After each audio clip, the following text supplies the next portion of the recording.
So I'm in a very surprising situation because all speakers first have spoken in French, and being French, I think we should be consistent. So, So you're going to speak in English? I've got a good opportunity. Non, je vais continuer en français. On va rester solidaire.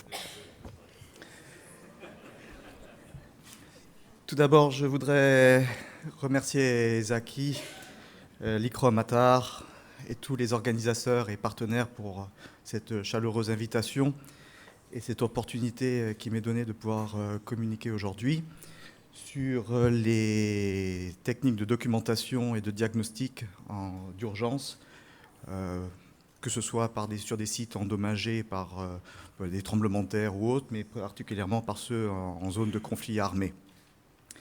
Cette présentation devait se concentrer principalement sur des outils, sur une méthodologie, mais j'ai au dernier moment un peu changé et je souhaiterais avoir un préambule qui nous permette de soulever quelques questions un peu plus éthiques.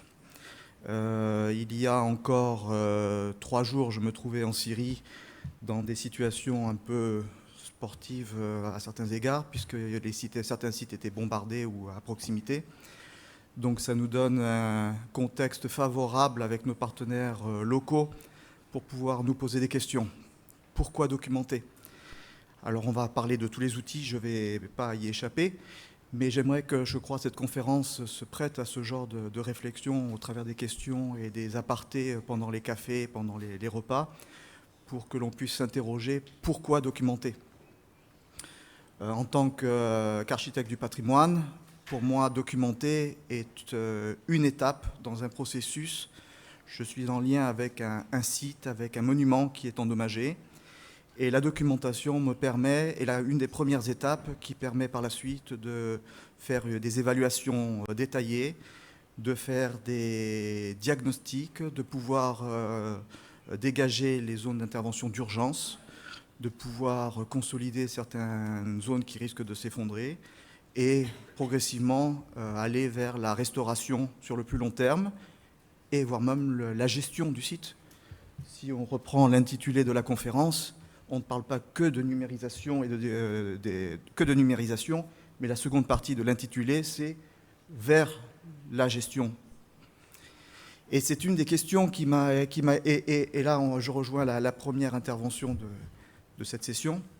C'est un point qui m'a été, justement en Syrie, il y a quelques jours, soulevé, des questions qui m'ont été adressées. Pourquoi fait-on ces travaux de documentation ?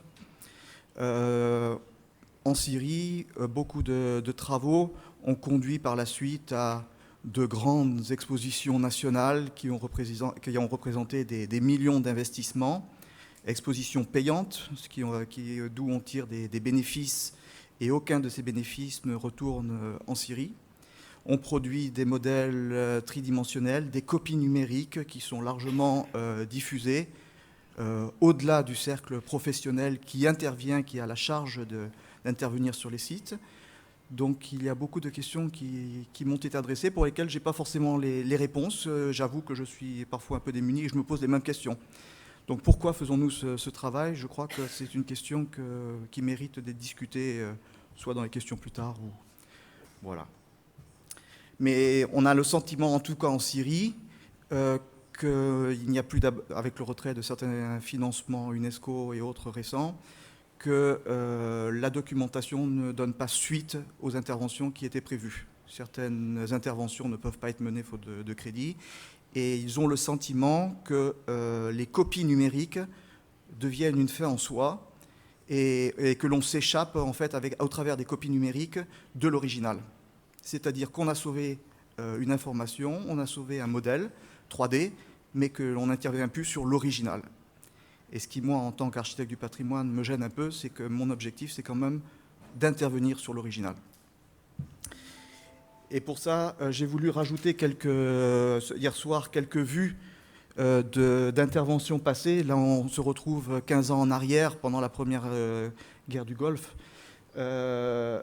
Quelques interventions sur les sites irakiens, par exemple, où modestement j'avais pu intervenir, que ce soit en marge de la mission Curtis sur Babylone, On voit le type d'intervention, de documentation qui était menée à l'époque. Peu importe les belligérants qui étaient impliqués et peu importe les sites, mais c'était des documentations très à l'ancienne, on dirait, où il y avait peu de place pour la numérisation. On était en situation d'urgence, mais on voit que les informations liées à l'original, liées au site, sont très concrètes. Ces programmes avaient été suivis par la suite par des formations des personnels du musée de Bagdad, sous une initiative du gouvernement letton, mais qui était devenue très rapidement multilatérale, puisque de nombreux pays de la région, Jordanie, Égypte, étaient intervenus, mais également la République tchèque, enfin l'UNESCO, le PNUD, tout, c'était devenu assez vaste, sur tout ce qui était formation donc, en photogrammétrie d'urgence, y compris par la suite sur la formation des contingents de l'OTAN qui partaient sur les zones, dans le cadre de la Convention de 54, formation sur le contexte qu'ils allaient rencontrer. 15 ans plus tard, on se retrouve sur les mêmes sites et parfois avec quelques heures. Ces images datent de décembre 2015, c'est-à-dire quelques jours après les libérations des sites au nord de l'Irak. Pas de temps sur Nimroud, juste quelques heures pour pouvoir avoir une première vision du site. On se rencontre par rapport aux images dont on avait parlé hier, photos aériennes, que l'on avait effectivement quelques éléments qui étaient disponibles. Et pour donner suite à certaines présentations d'hier, l'aspect terrain est indispensable. On ne peut pas travailler qu'en aérien, que ce soit satellite, que ce soit drone, quel que soit le niveau. Le terrain est indispensable. On se rend compte que sur les sites, il y a eu un travail qui a été fait sur les démolitions, que les pièces ont été collectées, découpées, prêtes à l'export. Ça, on ne le voit pas en satellite ou en aérien. On voit que même les structures en briques ont été récoltées et prêtes pour être réutilisées. Les blocs éparses. On voit l'état des structures qui restent, la fragilité de ces structures. Si l'on parle de la ziggourate, on savait qu'elle était rasée par des bulldozers. Ce que l'on ne savait moins, c'est qu'elle avait été entièrement minée. Donc, beaucoup de choses que l'on découvre sur le site. Et effectivement, la documentation d'urgence passe parfois par quelques croquis, par quelques suggestions rapides. Quelques tombes que l'on ne voit pas également en aérien, les tombes royales qui étaient sous terre. On voit les effondrements des voûtes sur les sarcophages qui se trouvaient dessous.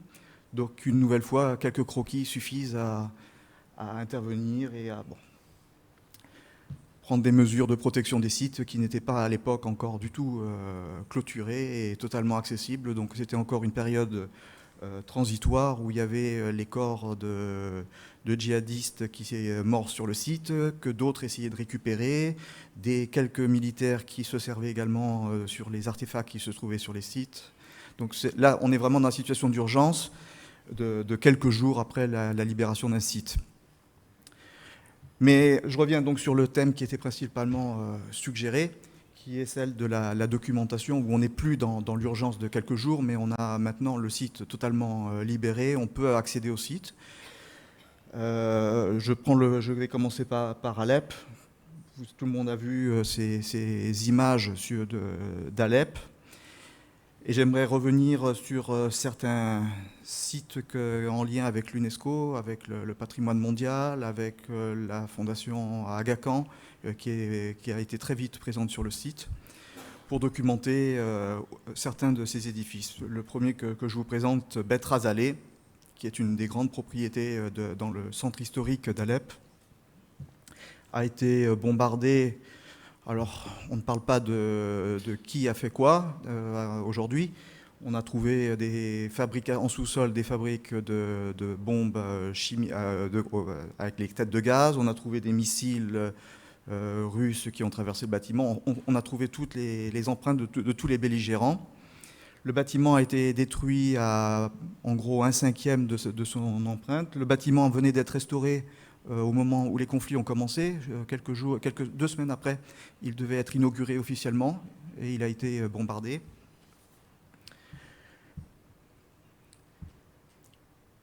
Voici l'état des... Déjà 5 minutes. Alors, on se dépêche. D'autant plus que j'ai besoin d'1 minute pour quelque chose d'important à la fin. Voici les types. Donc, le scanner 3D, ça sous-entend des milliards et des milliards de nuages de points, de mesures géoréférencées, dont je vais vous montrer un exemple. Mais c'est surtout la production de plans, de coupes qui sont utilisés par les autorités locales, qui permettent des interventions. Dans le cas présent, de commencer à déblayer les cours, pouvoir étayer des piliers complètement fracturés. Et je vais vous en montrer tout de suite un.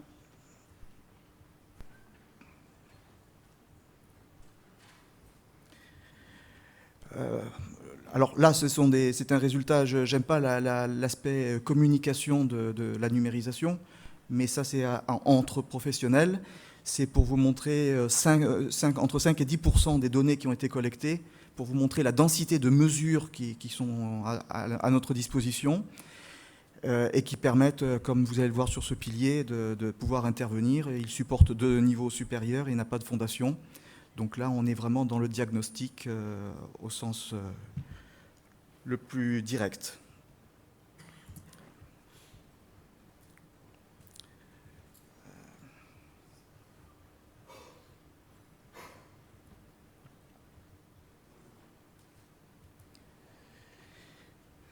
Le nuage de points pendant longtemps a été quelque chose qui était difficile à gérer. Maintenant, nous avons passé ce stade, puisque du nuage du point, nous pouvons maintenant non pas passer dans le monde virtuel, mais vraiment nous plonger dans la réalité des mesures. C'est-à-dire que maintenant, il y a des outils qui sont développés qui permettent simultanément à un ingénieur structure qui se trouve à Rome, à un archéologue du bâti qui se trouve à Londres, simultanément de se promener dans un site qui n'est pas encore accessible puisqu'il y a encore des bombes et des mines, de pouvoir réaliser, de prendre des mesures inframillimétriques dans les détails, de tourner autour du pilier endommagé, pouvoir la noter, pouvoir remplir une fiche d'inventaire qui est rattachée, pouvoir rajouter des éléments d'études complémentaires, que ce soit GPR, que ce soit autre. Donc on a vraiment un outil d'étude pour des professionnels. On a également des outils qui permettent aux décideurs, directrice générale à l'UNESCO ne se rendra jamais sur ce site-là, mais avec ces outils-là, on s'y croit vraiment, on est dans le site. Donc je passe rapidement puisqu'il y a déjà une alerte de temps, pour vous montrer qu'il y a effectivement certains bâtiments qui ont été... C'est bon au niveau du temps? Donc Bet Azerbach a fait l'objet de la même procédure. Vous voyez le type de vues qui sont produites, qui sont pas seulement des plans coupes, mais qui peuvent être superposés de façon à produire une sorte de radiographie du bâtiment, où on voit les différentes coupes ou plans superposés. Donc ce qui est vraiment utile pour les intervenants sur place pour pouvoir consolider. Je passerai sur les autres vidéos qui ressemblent à celles que je vous ai montrées, que ce soit Bet Wakil ou les panneaux peints de Berlin qui se trouvent à Berlin font l'objet d'anastylose sur la phase avant et après conflit. Mais également le souk sur plus de 150 mètres, le souk Al-Sakatia, qui a fait l'objet des mêmes traitements, que ce soit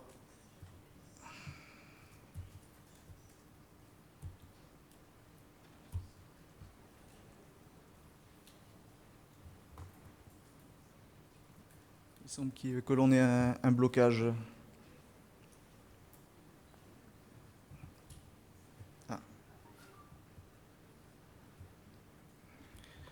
Également sur le minaret de la grande mosquée Omeyyade, qui est actuellement en cours de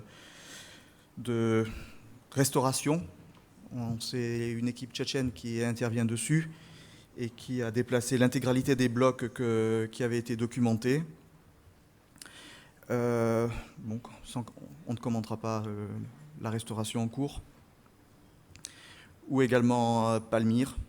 Donc on voit les conditions des relevés. Je voulais juste vous montrer cela parce que Iconem a été intervenu sur le site, donc a produit une très belle numérisation de l'ensemble du site. Donc il n'y a pas de doublon. Là, c'était vraiment quelque chose de complémentaire sur l'aspect structurel de la porte, comme vous voyez, là, absolument sans aucune photo, c'est uniquement une densité de points de mesure qui nous permet d'arriver, on croirait une photo, mais on peut vraiment étudier chaque millimètre ou chaque subdivision de millimètre. Je passe rapidement sur les autres sites qui étaient proposés parce que je souhaite conserver absolument quelques secondes sur quelque chose que je souhaite communiquer. Voilà. Ce travail-là, je l'ai mené également dans d'autres contextes, c'est-à-dire à Saqqara, en Égypte. J'ai réouvert en 2004 la pyramide à degrés qui avait été endommagée par le tremblement de terre de 92, sur demande du département des Antiquités. Une première galerie, et ensuite nous avons progressé, la campagne nous a été reconduite, et pendant presque 10 ans, nous avons pu scanner l'intégralité des 4 façades de la pyramide et les 7 km de galeries qui se trouvent sous la pyramide. Tout avait fait déjà sur le modèle 3D, il y avait une base de données qui avait été raccordée, tout un tas d'études GPR que l'on voit, et je m'y suis rendu il y a 3 semaines, dans le cadre d'un film documentaire, et j'ai pu accéder à l'intérieur de la pyramide, dans laquelle je ne m'étais pas rendu depuis plus de 3 ans. Vous savez qu'il y a des travaux qui sont actuellement en cours. Une équipe égyptienne, pas une société de restauration, mais une société plutôt de génie civil, travaille sur la restauration du bâtiment. J'ai pu redescendre sur ce que l'on appelle la 3e galerie, qui est la plus profonde, à moins 45 mètres sous la pyramide, où j'avais documenté il y a quelques années des parements que l'on voit, sur lesquels, entre les blocs de pierre, se trouvaient sur les joints des empreintes de sauts cylindriques. Des déroulés de sauts cylindriques qui démontraient la titulature, le rôle d'Imhotep en lien avec Djoser. 2 titres supplémentaires qui n'avaient jamais été relevés. Ces documents, qui sont de l'ordre de moins du millimètre, étaient d'une très très grande valeur et ne permettaient pas à la communauté scientifique internationale d'exclure que Imhotep ait pu être inhumé à cet endroit-là. C'était quelque chose d'une très grande valeur qui a fait l'objet de publications, qui a fait l'objet de communications très officielles au département des Antiquités égyptiennes. Et ces parements ont été détruits il y a moins d'1 mois. L'entreprise très consciencieuse m'a dit on a démonté les blocs, on les a numérotés et on va les remonter. La seule chose, c'est que la valeur, c'était les joints et les empreintes de sauts cylindriques d'une valeur inestimable pour l'humanité. Donc c'est l'objet que toutes les données sont en cours de préparation, sont collectées, et voici un exemple où la numérisation nous permet de garder la mémoire de quelque chose qui maintenant n'existera plus et ne pourra plus être retrouvé. Merci.